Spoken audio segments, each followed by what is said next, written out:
Welcome back. The first step to YouTube automation success is finding the perfect niche. A niche is a specific topic or area of interest that your YouTube channel will focus on. But with so many niches out there, how do you know which one to choose? So we'll first talk about the existing niches and then you can easily pick the one that sounds the best for you. Pro tip: pick a niche that you are interested in. It will be easier in the future to do something you like to do. Here are some niches for YouTube videos.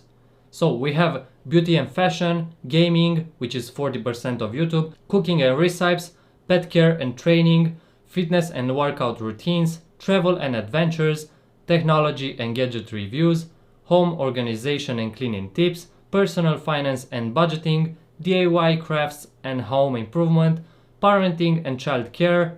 This works good and it's paid very good. Mental health and self-care, language learning and tutorials, product unboxing and reviews, educational content for specific subjects, example science, history, math, wherever. And remember to choose a niche that aligns with your interest, expertise and target audience to create engaging and relevant content. Happy creating!